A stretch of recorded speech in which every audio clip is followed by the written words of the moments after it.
श्रीमान मोहित जी जो तहसीलदार हैं और मेरे जीवन के आराध्य प्रातः स्मरणीय गुरुदेव जगत पूज्य आपके श्री चरणों में नमोस्तु नमोस्तु नमोस्तु। छुल्लक जी के चरणों में इच्छामी इच्छामी इच्छामी।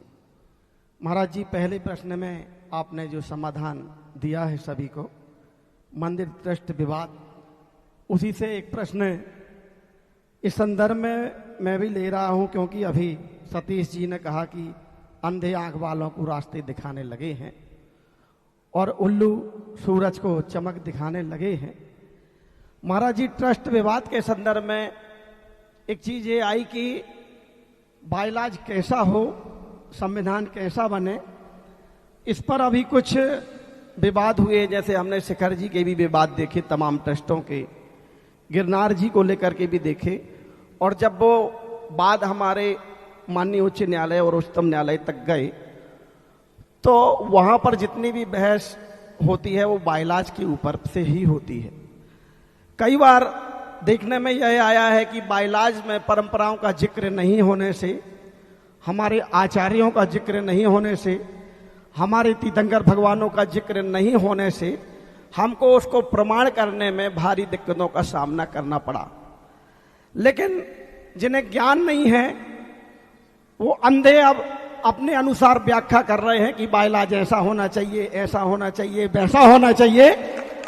तो महाराज जी ट्रस्टी तो इस भाव से गुरुदेव के समक्ष जाते हैं कि महाराज जी, हम आपके सानिध्य में नव मंदिर का निर्माण कर रहे हैं, बड़ा भव्य मंदिर बना रहे हैं, तो आपके चरणों में हमें आशीर्वाद मिल रहा है, तो हम आपका नाम रखें, आपको नमोस्तु करते हुए बाइलाज का आगाज करें, और जब कभी कोई विवाद हो तो उसको न्यायालय में ना जाना पड़े, हम अपने गुरुओं के पास जाकर के जो बाइलाज में लिखा है वहीं का वहीं घर में बैठ करके उसका इलाज कर लें, उसका वो कर लें। इन उद्देश्यों को लेकर के महाराज जी गुरुदेवों का आशीर्वाद रहता है, उनका खुद का कोई उसमें वो तो रहता नहीं है इंटरफियरेंस। तो इस संदर्भ में महाराज जी मैं आपका मार्गदर्शन चाहूंगा सारे देश के लिए। नमस्ते। भक्तों की श्रद्धा है। मैं तो कभी बायोलॉजों को ना तो कुछ आदेश देता हूँ, न बायोलॉज में कुछ लिखवाता हूँ। भक्त लोग, कमेटी वाले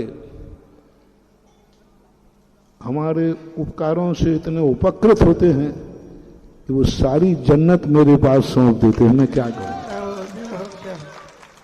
अब उनको इतना भविष्य दिखने लग जाता है, उनके मन में ये भाव आता है कि भाई इस प्रकार के होने पर हमारे सारे विषमवाद खत्म हो जाएंगे। जो आपने कहा यही हुआ।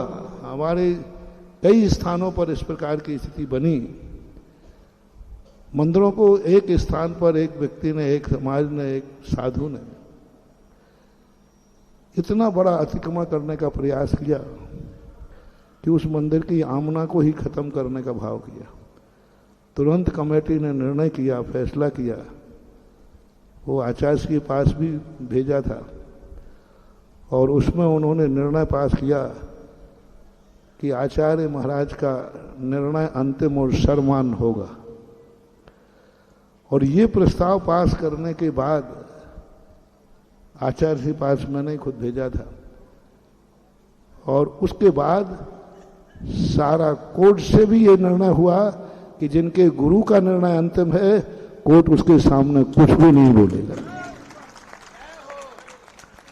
तो ये स्थितियां बनती हैं। अब कौन क्या कर रहा है, देखो मैं इस संबंध में, और व्यक्ति जो हैं बायोलॉज एक दूसरे की नकल करते जाते हैं। उसने किया वो कर लेता है, वो कर लेता है। अभी तक तो मेरा उपयोग उस तरफ गया नहीं। अब प्रश्न उठाया है तुमने, तो अब जरूर बायोलॉज पढ़ूंगा, और जहां नहीं होगा वहां ये प्रयास कर और करो। अभी तक तो मैं इस पर रुचि लेता नहीं था और ना मुझे इससे कोई मतलब था। आप देखो इससे कितनी बड़ी समाज को कितने बड़े सबक मिल रहा है। यानी जो समाज, क्योंकि समाज यानी कितना विश्वास कर रही है कि साधु के लिए सब कुछ सौंपने के लिए तैयार है। अब ये श्रद्धा है, इससे मुझे और पता चल रहा है। अभी तक तो पता नहीं था कि लोगों का मेरे ऊपर इतना विश्वास है, मतलब अपने आप को इतना सुरक्षित महसूस कर रहे हैं अपने आप, और हुआ है। तो अब जरूर मैं, क्योंकि मेरा सिद्धांत है साधु वैसे किसी की तरफ ज्यादा उपयोग नहीं लेता, लेकिन जब बात कोई सामने छिड़ जाती है तो फिर जरूर उसके ऊपर इतना मार्ग बन जाता है, इतना हो जाता है कि फिर व्यक्ति साधु उपयोग में ला देता है। अभी तक तो उपयोग गया नहीं, आज के बाद उपयोग में ले जाऊंगा। और जहां जो बात नहीं होगी अब वो पक्का हो गया। अब तो उसमें, क्योंकि मैंने कहा ना, मैं कहीं भी किसी भी चीज में कोई मुझे छेड़े नहीं, और छिड़ जाता है तो फिर तो बात और होती है। अभी तक उपयोग इस तरफ से ना मैंने कभी सोचा है, न कभी विचार किया है। भक्त क्या लिख रहे हैं, भक्ति के लिए कुछ भी छूट है। भक्त ने तो चलते फिरते मुनिराजों को अपनी पूजा में सिद्ध परमेष्टि लिख दिया, चलते फिरते सिद्ध समान कह दिया। आप बताओ भक्त को कौन रोकेगा? सिद्ध कह दिया, और है नहीं सिद्ध, मुनिराज हैं। कहाँ मुनि और कहाँ सिद्ध भगवान, लेकिन भक्त की मर्जी। इसी प्रकार भक्तों की मर्जी है, उनको अपने बायोलॉजी में क्या लिखना है उन्होंने लिख लिया, हमने तो उसको विशेष ध्यान दिया नहीं।